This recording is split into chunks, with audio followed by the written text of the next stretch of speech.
ومن يعظم شعائر الله فإنها من تقوى القلوب صدق الله العلي العظيم وصدق رسوله النبي الكريم ونحن على ذلك من الشاهدين صلوات اللهم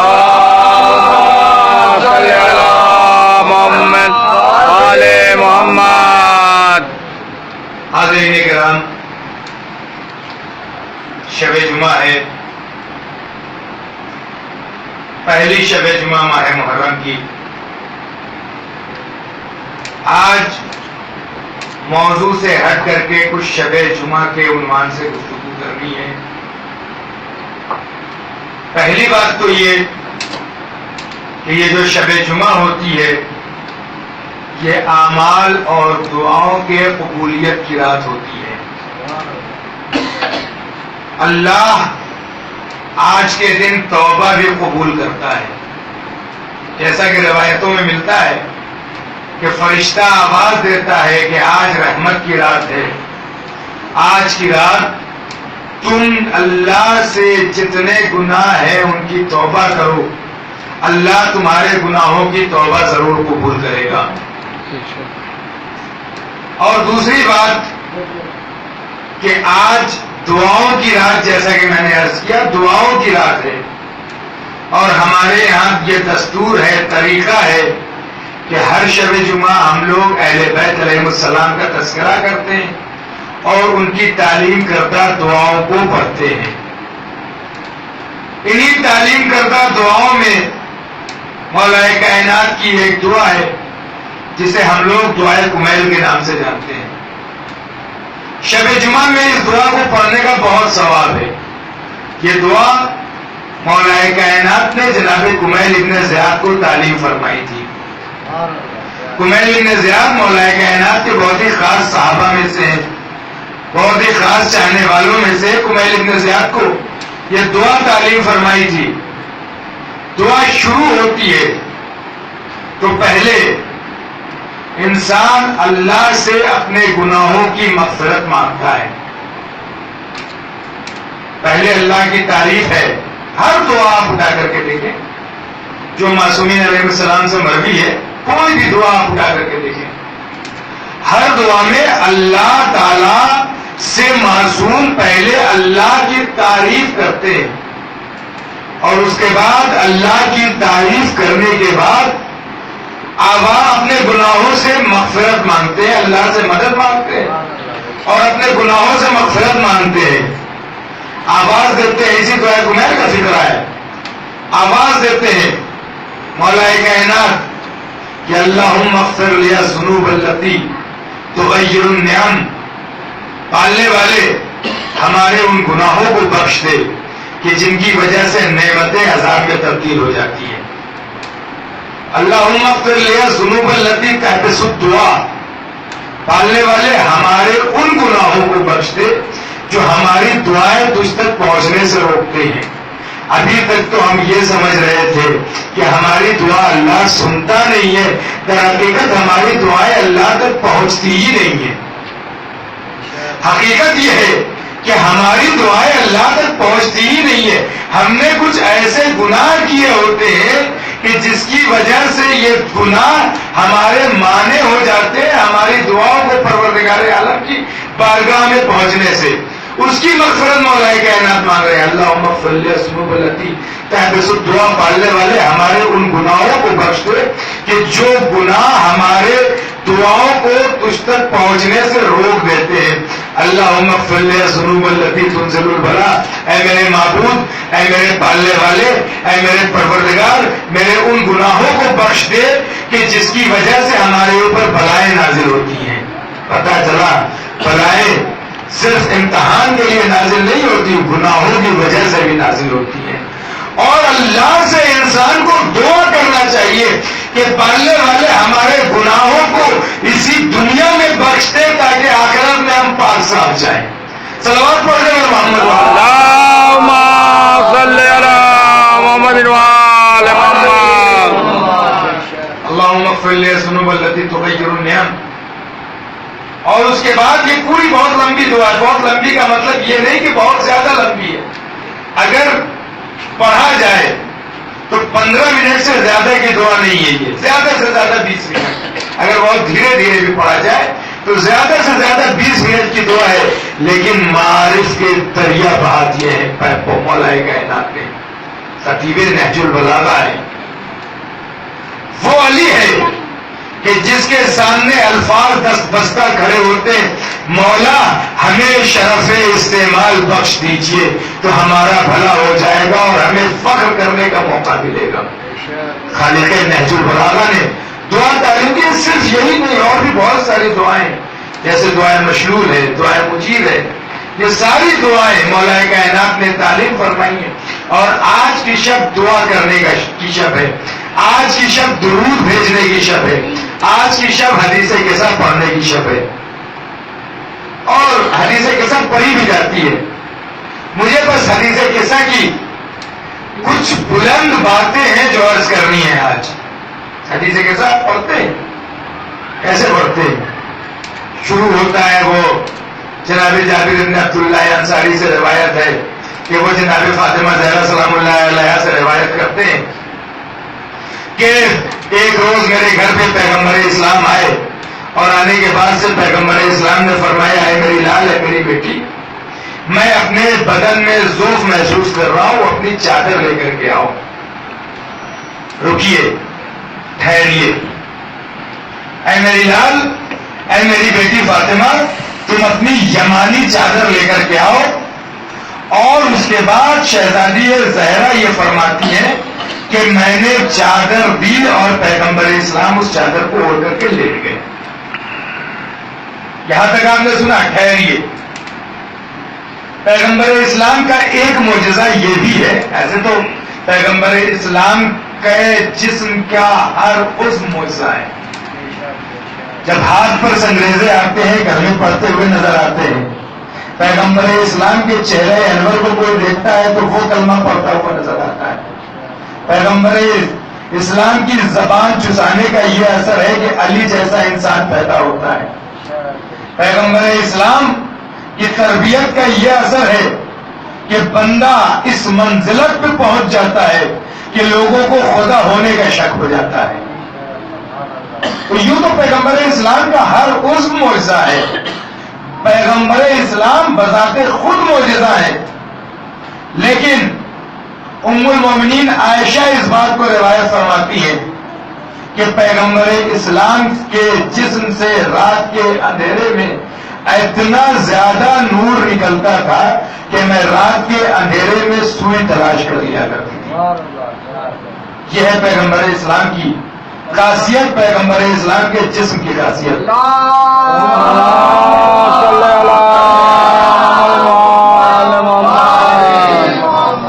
بڑی نفیس بات پیش کرنے جا رہا ہوں، فضیلت چادر شہزادی کونین ہے، بڑی نفیس بات۔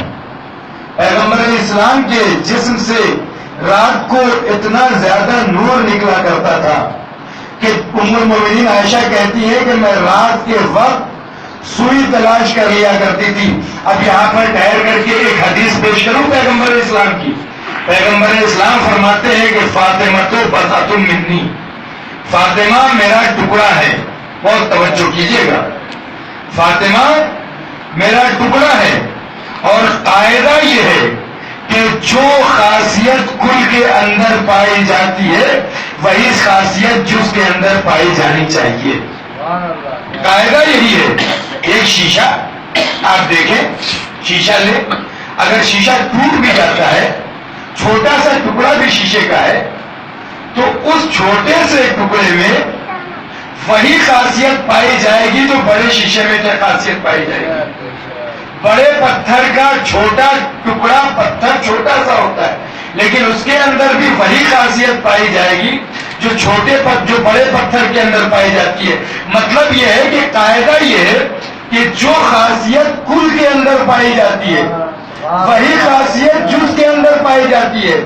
ام المومنین عائشہ ناقل ہے اور مدینے کی گلیاں گواہ ہیں، اصحاب پیغمبر گواہ ہیں کہ پیغمبر اسلام کے جسم سے رات کے وقت نور نکلا کرتا تھا. بہت توجہ.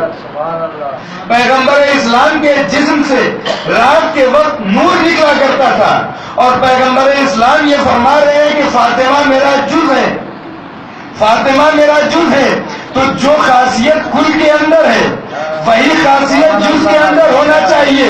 اب گواہ ہے مدینے کی گلیاں, گواہ ہے اصحاب کبار, گواہ ہے معصومین. جس طریقے سے پیغمبر اسلام کے جسم سے نور نکلا کرتا تھا اسی طریقے سے شہزادی کونین جب راتوں کو عبادتیں کیا کرتی تھی تو اس وقت بھی ایک نور زمین سے آسمان کی طرف جایا کرتا تھا. صلوات پڑھنے پر محمد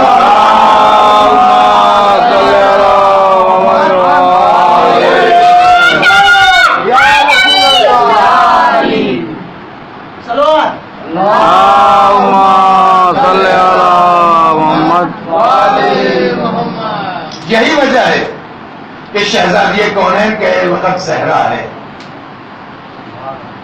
تو میں شہزادی کونین کے چادر کے بارے میں گفتگو کر رہا تھا. دیکھیے مرکز آپ حدیث قصہ پڑھتے ہیں, اس میں جو تعارف کرایا ہے اللہ نے وہ اس طریقے سے تعارف کرایا ہے جب ملائکہ نے پوچھا ہے پالنے والے یہ چادر کے نیچے کون ہے, جب تمام کے تمام اہل بیت جمع ہو گئے چادر کے نیچے, حسن بھی آ گئے, حسین بھی آ گئے, فاطمہ بھی آ گئی, پیغمبر اسلام تو پہلے ہی سے تھے. تو ملائکہ نے سوال کیا ہے اے میرے معبود, اے میرے پالنے والے. جبریل نے سوال کیا ہے اے میرے پالنے والے, اے میرے معبود, یہ چادر کے نیچے کون لوگ ہیں؟ بہت توجہ. میرے معبود, میرے پالنے والے, یہ چادر کے نیچے کون لوگ ہیں؟ تعارف جو کرایا ہے اللہ تعالیٰ نے وہ تعارف کرایا ہے, مرکز بنایا ہے فاطمہ زہرا کی ذات کو. آواز دے رہی ہے قدرت کہ اے آسمان کے رہنے والوں, اے میرے ملائکہ, تم نے نہیں پہچانا, میں تعارف کرا رہا ہوں. ہم فاطمہ و ابوہا و بالہا و بنوہا. فاطمہ ہے, فاطمہ کے شوہر ہیں, فاطمہ کے بابا ہیں, فاطمہ کے شوہر ہیں, فاطمہ کے بیٹے ہیں.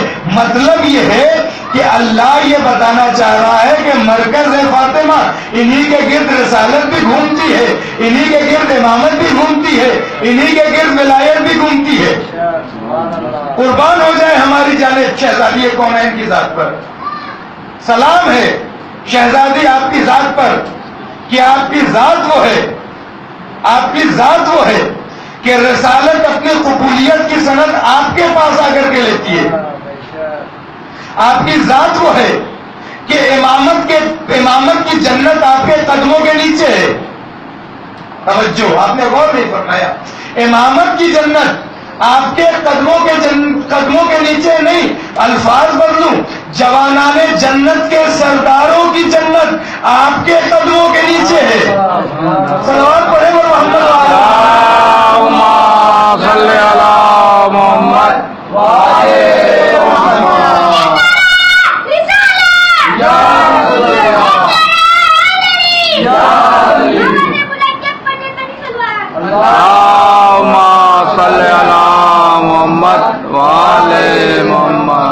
حدیث ہے نا پیغمبر اسلام کی, الجنت تعمیر امہات, جنت ماؤں کے قدموں کے نیچے ہے.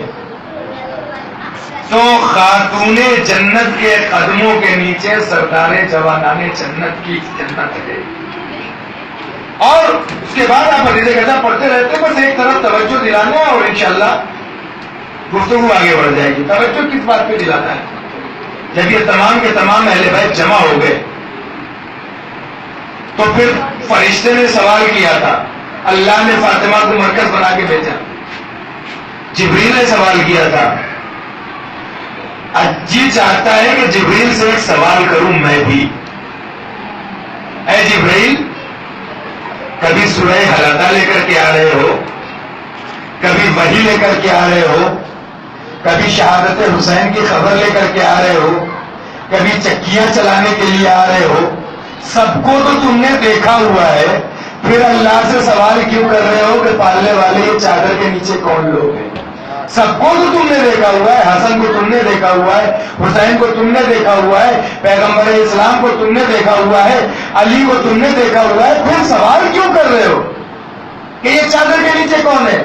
عجب نہیں جبریل آواز دے کہ ہاں ہم نے دیکھا تو ہے لیکن تمام انوار کو الگ الگ دیکھا ہے. جب یہ تمام انوار ایک چادر کے نیچے آئے ہیں تو روشنی اتنی زیادہ تیز ہے کہ پہچان میں نہیں آ رہے کہ کون ہے، اور ہے ایک نور کے سارے ٹکڑے، تو پھر ایک نور ہو گیا ہے، سمجھ میں نہیں آ رہا ہے کون کون اس نور میں شامل ہے. صلوات پڑھنے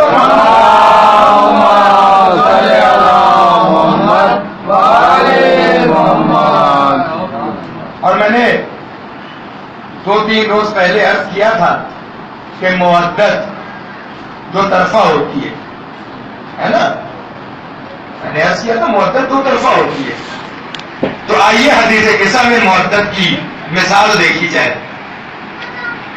ہم اگر محبت کرتے ہیں اہل بیت سے تو اہل بیت ہم سے کتنی محبت کرتے ہیں. آئیے حدیث قصہ میں اس کی مثال دیکھی جائے. میں نے کہا نا فضیلت چادر شہزادی کونین بیان کرنا ہے، شب جمعہ ہے، موقع بھی ہے. فضیلت چادر شہزادی کونین، شہزادی کونین کی فضیلت نہیں، شہزادی کونین کے چادر کی فضیلت. حدیث قصہ آپ پڑھ رہے ہیں، تمام کے تمام اہل بیت جمع ہو گئے، تعارف ہو چکا، جبریل آ چکے، پیغمبر اسلام دعا کر چکے، سب کے سب دعا کر ساری باتیں ہو چکی. تو اس کے بعد امیر المومنین علیہ السلام نے پیغمبر اسلام سے سوال کیا، یا رسول اللہ اخبرنی مال جلوسنا، اے میرے رسول آپ مجھے بتا دیجئے کہ یہ تذکرہ یعنی اس حدیث قصہ کا تذکرہ جہاں پر ہوگا، یہ تذکرہ جس محفل میں ہوگا، یہ تذکرہ جس مجلس میں ہوگا، وہاں پر بیٹھنے والوں کو کیا فائدہ ملے گا. بہت توجہ، مودت دو طرفہ ہے. وہاں پر اس تذکرے کو سننے والوں کو کیا حاصل ہوگا. آواز دی پیغمبر اسلام نے کہ قسم ہے اس پروردگار کی کہ جس نے مجھے اپنا نبی چنا ہے، قسم ہے اس پالنے والے کی کہ جس نے مجھے اپنا نبی چنا ہے. کیا ہے، کیا بات ہونے والی ہے؟ آواز دی ہے پیغمبر اسلام نے کہ جس بزم میں یہ تذکرہ کیا جائے گا اس بزم پر فرشتے نازل ہوں گے اور بیٹھنے والوں کے حق میں استغفار کریں گے. بیٹھنے والوں کے حق میں استغفار کریں گے. تو جانے قربان ہو جائے ہماری شہزادی کونین کے اوپر. شہزادی آپ کے تذکرے نے ہماری محفل کو منزل ملائکہ بنا دیا. آپ کی محفل نے آپ کے تذکرے نے ہمارے محفل میں بیٹھنے والے کو فرشتوں کے استغفار کا مستحق بنا دیا. فرشتوں کے استغفار کا مستحق بنا دیا. لیکن ٹھہریے، یہ کافی نہیں ہے، اس لیے کہ فرشتوں کا استغفار کرنا کوئی خاص بات نہیں ہے. فرشتوں کا استغفار کرنا ایک کام ہے. احادیث اٹھا کر کے دیکھیے، پیغمبر اسلام جناب عبداللہ ابن مسعود سے فرماتے ہیں کہ اے ابن مسعود، جب کوئی مومن اپنے کسی مومن بھائی کی عیادت کرنے کے لیے جائے گا، اگر اس کا مومن بھائی مریض ہے، جب کوئی مومن اپنے مومن بھائی کی عیادت کرنے کے لیے جائے گا تو اللہ کے 70,000 فرشتے اس کے حق میں اس وقت تک استغفار کرتے رہیں گے جب تک وہ اپنے مومن بھائی کی عیادت کر کے اپنے گھر تک واپس نہ آ جائے. صرف یہی نہیں، یہ تو ایک حدیث ہے. جب کوئی باپ اپنے بیٹی کی طرف محبت سے نگاہ کرے گا تو اللہ کے فرشتے اس کے لیے استغفار کریں گے. جب کوئی عورت اپنے گھر والوں کے لیے، اپنے شوہر اور اپنے بچوں کے لیے کھانا بنائے گی اور کھانا بنا کر کے لا کے دسترخوان پر رکھے گی اور کھانا کھا کے اس کے بیٹے اور اس کا شوہر جب اس کا شکریہ ادا کریں گے، اللہ کے فرشتے اس عورت کے لیے استغفار کرتے ہوئے نظر آئیں گے. اس طرح کی بہت ساری حدیثیں. جب کوئی مومن اپنے کسی مومن بھائی کے لیے ایسی بات بتائے گا جو اس کے خوشی کا باعث بنے گی، فرشتے اس کے لیے استغفار کریں گے۔ جب کوئی مومن مومنین کے درمیان کے اختلاف کو ختم کرا کے ان کے درمیان اتحاد پیدا کرے گا، اللہ کے فرشتے اس کے لیے استغفار کریں گے۔ کتنی احادیث ہے، سینکڑوں حدیثیں اس ذیل میں ہے۔ تو پھر یہ تو استغفار کرنا فرشتوں کا عام بات ہو گیا، عام بات ہو گئی فرشتوں کا استغفار کرنا۔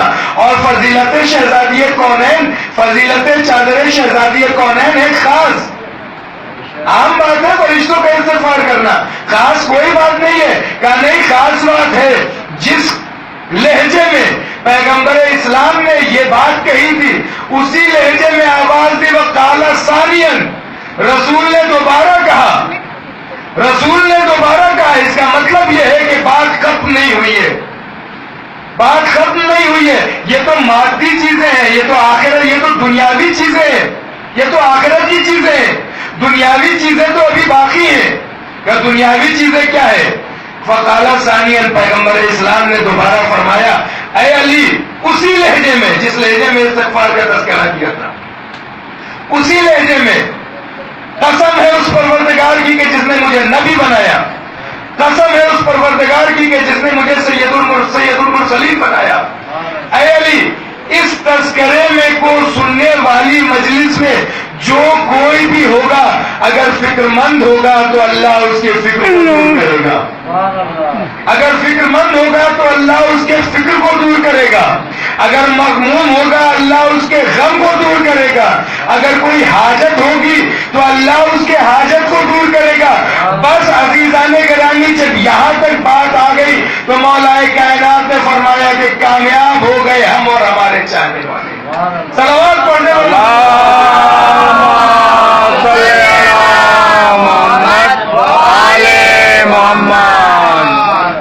یہ ہے حدیث قصہ کا ماصل، یہ ہے حدیث قصہ کا پیغام جو ہم کو اور آپ کو سوچنا چاہیے، دیکھنا چاہیے، سمجھنا چاہیے کہ حدیث قصہ کیا پیغام دے رہی ہے ہمیں۔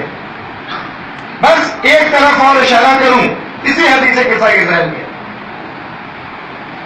شہزادی کونین یہ فرماتی ہے کہ جب پیغمبر اسلام میری چادر کو اوڑھ کر کے لیٹ گئے، بہت توجہ، چادر کا کیا کام ہے؟ چادر کا کیا کام ہے؟ جو کوئی اگر اوڑھتا ہے تو اس کو چادر چھپاتی ہے نا؟ چادر کا کام چھپانا ہے، بہت توجہ کیجیے گا، چادر کا کام چھپانا ہے۔ جب کوئی چادر اوڑھ کر کے لیٹے وہ چادر میں چھپ جاتا ہے۔ یہ صرف شہزادی کونین کی چادر کا شرف ہے کہ شہزادی کونین فرماتی ہے کہ میرے بابا چادر اوڑھ کر کے لیٹ گئے، اس کے بعد میں اپنے بابا کی طرف نگاہ میں نے کیا تو کیا دیکھا کہ بابا کا چہرہ، بابا کا چہرہ، بابا کا جسم بدر کامل کی طرح سے چمک رہا ہے، بدر کامل کی طرح سے چمک رہا ہے۔ بدر کس کو کہتے؟ دیکھیں، سب سے پہلا جو مہینہ کا چاند ہوتا ہے 29 کا یا 30 کا، جو بہت ہی باریک ہوتا ہے، اس کو کہتے ہیں ہلال،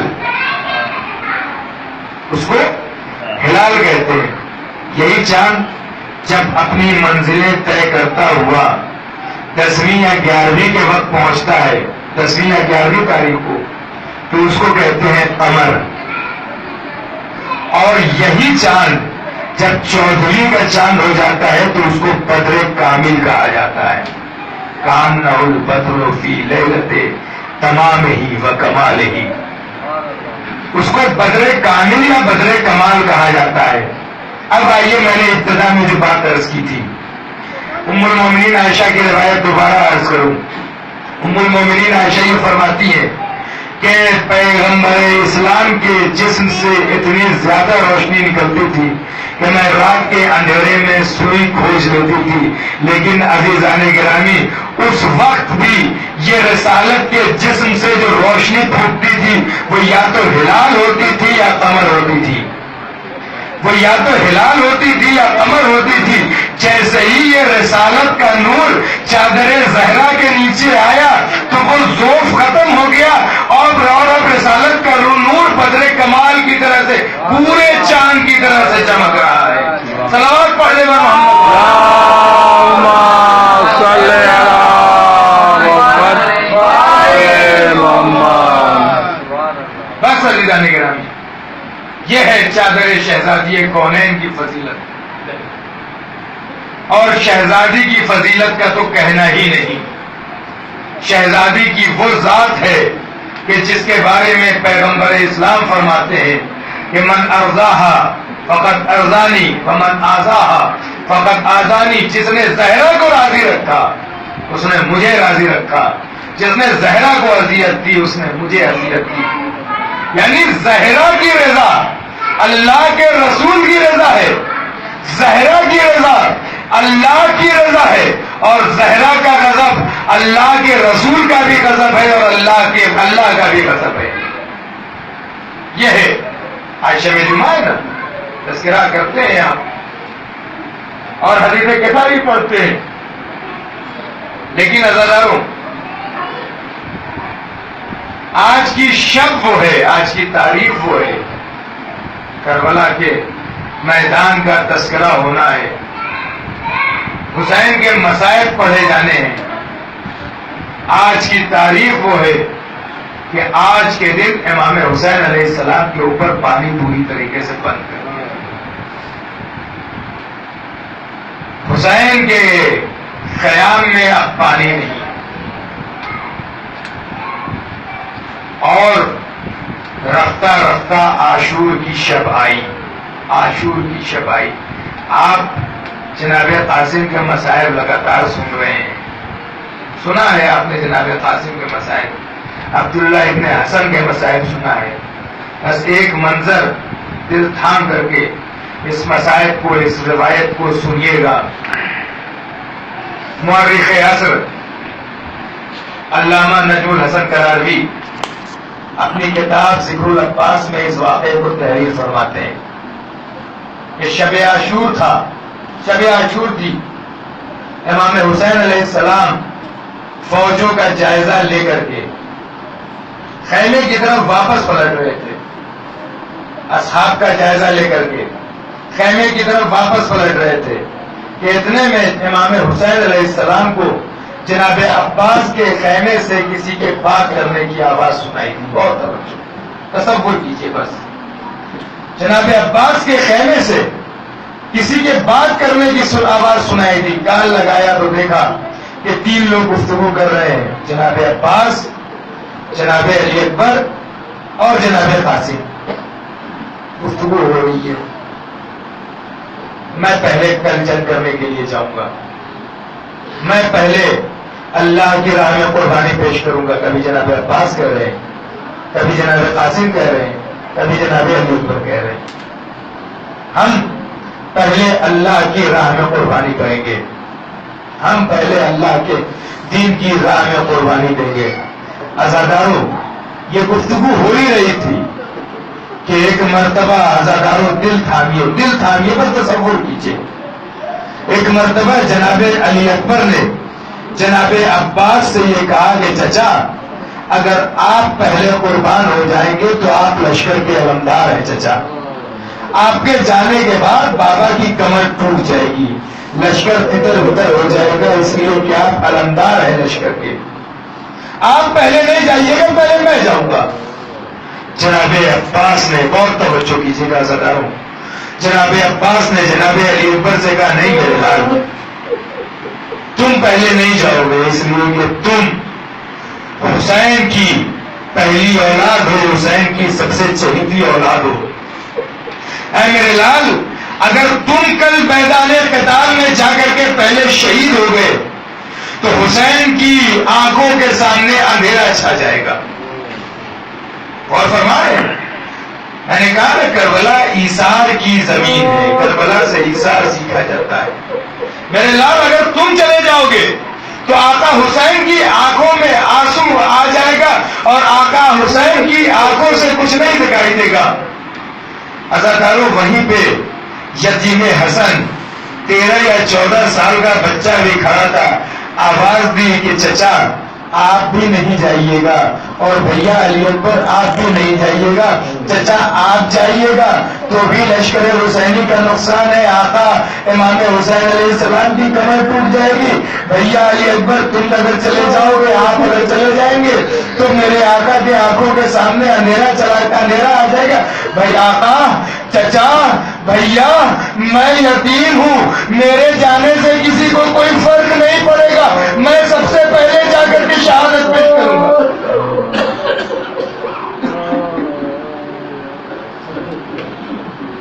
ہاں دادارو، یہ جملہ کا سننا تھا۔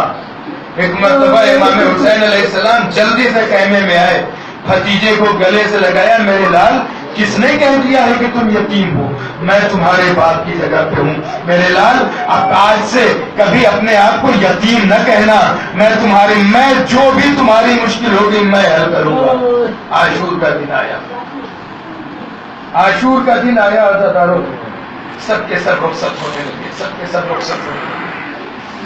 جناب قاسم ہے کہ بار بار آ رہے ہیں مانگنے کے لیے اجازت، چچا ہمیں بھی جنگ کی اجازت دیجیے، ہمیں بھی مرنے کی اجازت دیجیے۔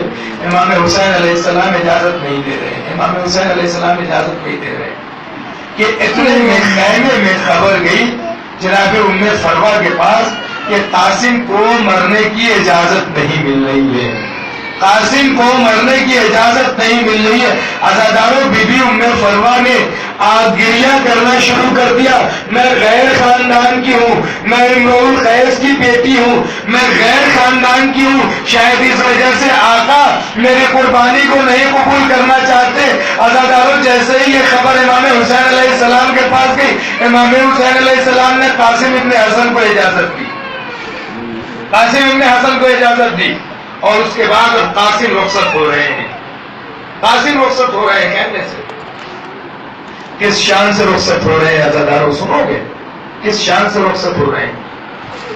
جناب امام حسن کا امامہ سر کے اوپر ہے، سبز رنگ کا کپڑا ہے، جناب امام حسن علیہ السلام کا امامہ سر کے اوپر ہے، اور امام حسین علیہ السلام نے ایک اہتمام اور کیا ہے جناب قاسم کو رخصت کرنے کے بعد، جانتے ہیں کیا اہتمام کیا ہے؟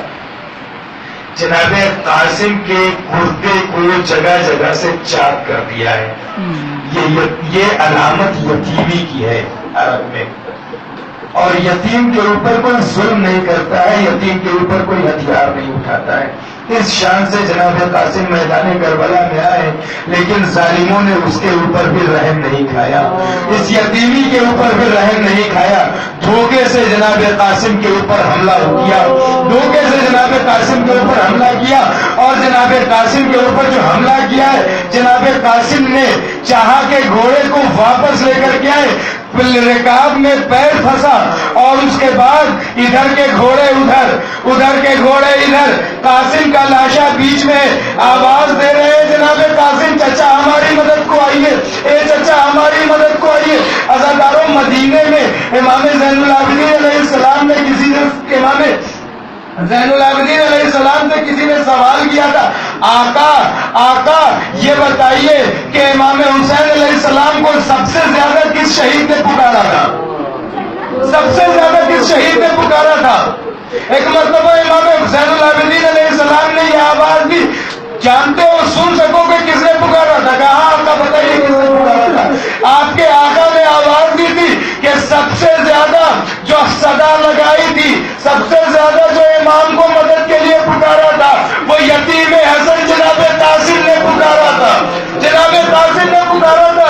لیکن ہائے تقدیر، امام حسین علیہ السلام جناب قاسم کے زندگی میں جناب قاسم کے سراہنے نہیں پہنچ سکے، پہنچے ہیں تو ٹکڑے ٹکڑے ہیں، بلکہ علامہ رشید ترابی کی زبان میں اگر کہوں تو جناب امام حسین علیہ السلام کے آگے بھی قاسم ہے، پیچھے بھی قاسم ہے، دائنے بھی قاسم ہے، بائیں بھی قاسم ہے، بس لاشوں کو، لاش کے ٹکڑوں کو اکٹھا کیا ہے اور آواز دیتے ہوئے نظر آ رہے، اے میرے لال قاسم اپنے بابا سے جا کے شکایت نہ کرنا، اے میرے لال قاسم میں غریب ہو گیا، میرے لال قاسم مجھے معاف کر دینا، تم مجھے مدد کے لیے بلاتے رہے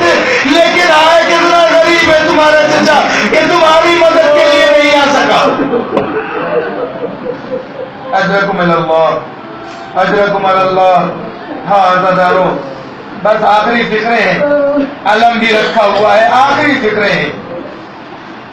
جناب قاسم کے لاش کے ٹکڑوں کو امام حسین علیہ السلام نے ابا میں جمع کیا، ابا میں جمع کیا، اور ابا میں جمع کرنے کے بعد، ابا میں سنو گے، ابا میں جمع کرنے کے بعد جناب قاسم کے لاشوں کو، ٹکڑوں کو گٹھڑی بنائی، اور اس کے بعد خیمے میں لا کر کے ام فروا کے سامنے رکھ دیا۔ بی بی قاسم کو صحیح سلامت نہیں لا سکا، جو مل سکا ہے وہ لے کر کے آیا ہوں۔